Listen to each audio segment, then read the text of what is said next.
Can you be aware of awareness itself? So you've put in the hours on the meditation cushion. You've followed your breath. You've watched your thoughts drift by like clouds. And you've worked hard to find that quiet space in your mind. But what if the next step, the one hiding just over the horizon, is to turn your attention completely around and look at the one who's been doing all the looking? This is the ultimate self-inquiry.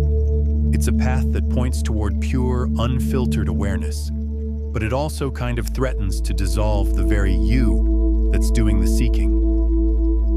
Can you be aware of awareness itself? The question feels like a brain twister, right? A total paradox. In this video, we're not just going to talk about it, we're going to explore it directly. Section 1. The observer in the theater of your mind. For most of us, this whole inner journey starts with a simple, painful problem. We feel trapped by our own thoughts. The mind can feel like a non-stop narrator, a brutal critic, a stream of chatter we just can't shut off. And we believe we are that voice.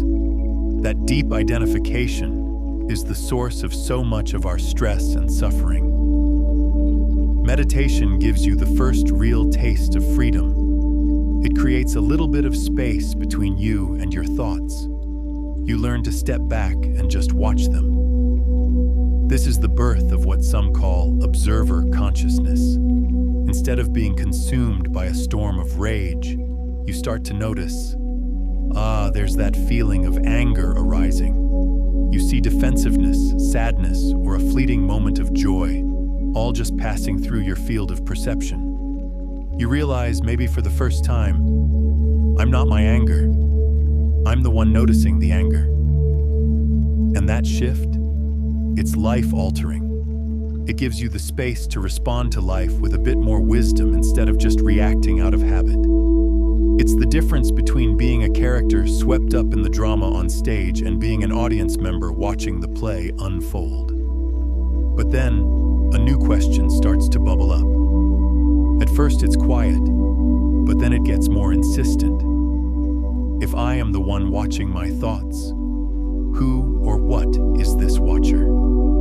Section 2. The Sky and the Clouds, a philosophical take. To go deeper, we need to get clear on our words.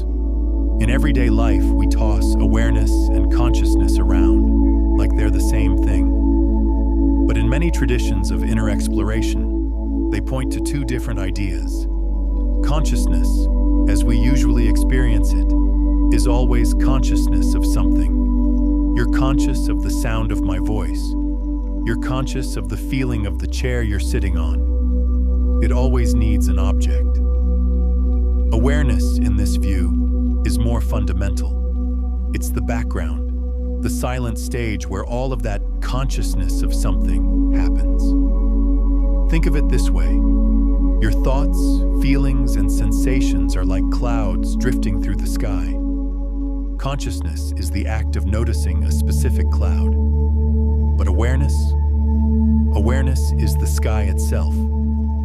Vast, open, and completely unchanged by the weather that passes through it. The clouds can be dark and stormy or light and fluffy, but the sky is always just the sky.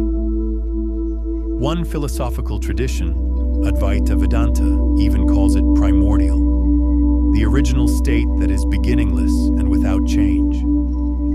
Now, it's really important to say that this is a philosophical model, not a settled scientific fact.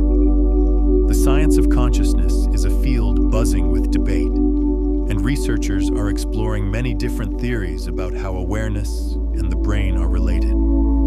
But this sky and clouds analogy is a powerful tool used for centuries to point us inward.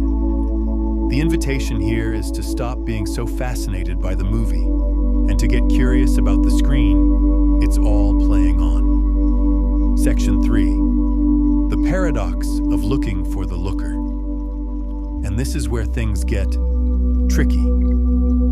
We arrive at the great paradox that has fascinated mystics for ages. How can you be aware of awareness itself?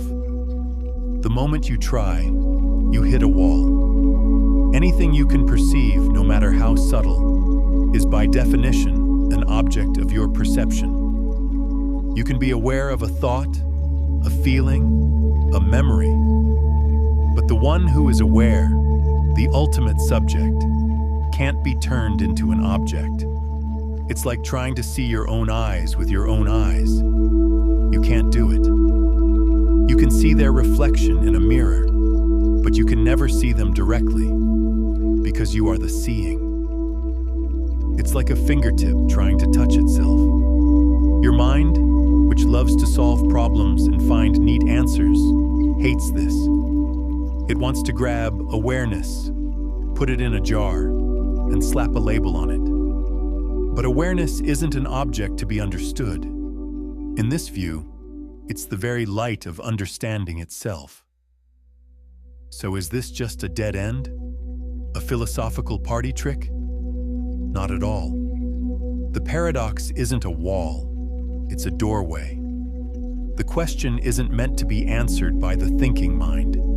It's a tool, a pointer, designed to do one thing: to flip your attention 180 degrees, away from the objects of experience and toward the very source of experience. Section 4. The direct path of self-inquiry. So how do we walk through this doorway? One of the most direct methods comes from the Indian philosophical tradition of Advaita Vedanta, famously taught by the sage Sri Ramana Maharshi. It's a practice of self-inquiry, centered on one deceptively simple question: who am I? Here's how the practice generally unfolds. You sit quietly. A thought pops up, a worry, a plan, whatever. Instead of chasing it or shoving it away, you ask, to whom has this thought appeared? The answer is immediate and obvious. It appeared to me. This is the pivot point. The moment that sense of me shows up, you ask the real question: who am I? Now, this is the most important part. You don't try to answer this with a concept. You're not looking for a new label like I am a spiritual being or I am consciousness. According to Maharshi, that's just the mind creating another, more clever thought. Instead, you use the force of the question to pull your attention inward, to feel for the very source of this I thought. Maharshi taught that this I thought is the root thought. Every other thought, I am happy, I fear this, is built on this fundamental sense of I. The idea is that if you can trace this root thought back to its source, all the other thoughts just wither on the vine. It's a potent technique, but it's not a magic pill. Research shows that while introspection can be a powerful tool for growth, it can also backfire, leading to more stress and negative thought loops for some people. In fact, one study suggests that while 95% of people believe they're self-aware, only about 10 to 15% actually are. So this path requires some courage and honesty. The practice is to drop the question into your inner stillness like a pebble in a quiet pond, and just rest in the questioning itself, staying focused on that raw feeling of I am. Section 5. The dissolution of the seeker. So what happens if you follow this inquiry all the way down? This is where we come back to that fear from the beginning. The idea that the you who is looking might just dissolve. Let's be clear about what this means. The ego isn't some evil villain that needs to be destroyed.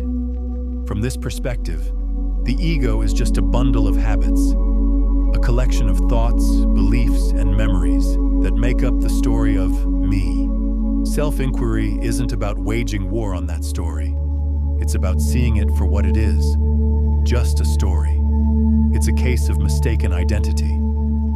You've spent your whole life thinking you're the main character in the movie, only to realize you might actually be the screen the movie is playing on. Through sustained inquiry, you start to see that this I you thought you were has no solid substance. You can't find it. The more you look for the looker, the more it seems to recede, until something remarkable can happen. The very feeling of a separate me who is meditating, a me who is doing this inquiry, begins to soften and fall away. It's not that you find awareness, it's that the false sense of a separate you dissolves, and only awareness remains. In that recognition, awareness is simply aware of itself. Conclusion. We started with the common problem of a noisy mind. We saw how meditation helps us become the quiet observer. And from there, we turned our attention back onto that observer, using the question, who am I? Not as a mental puzzle, but as a tool to cut through the illusion of a separate self. The final realization is a beautiful paradox. You can't be aware of awareness as an object, because you are that awareness. It's your fundamental nature. The search ends when you realize that what you were seeking was what was doing the seeking all along. The question, who is aware, is finally answered not with a thought, but with the silent, peaceful recognition of your own being. So, what remains when the I thought is silent? Don't try to answer that. Let the question live with you. If this exploration resonates and you want to go deeper, consider subscribing to the channel. You can also find links to books and guided teachings in the description below. Thanks for walking this path with me today.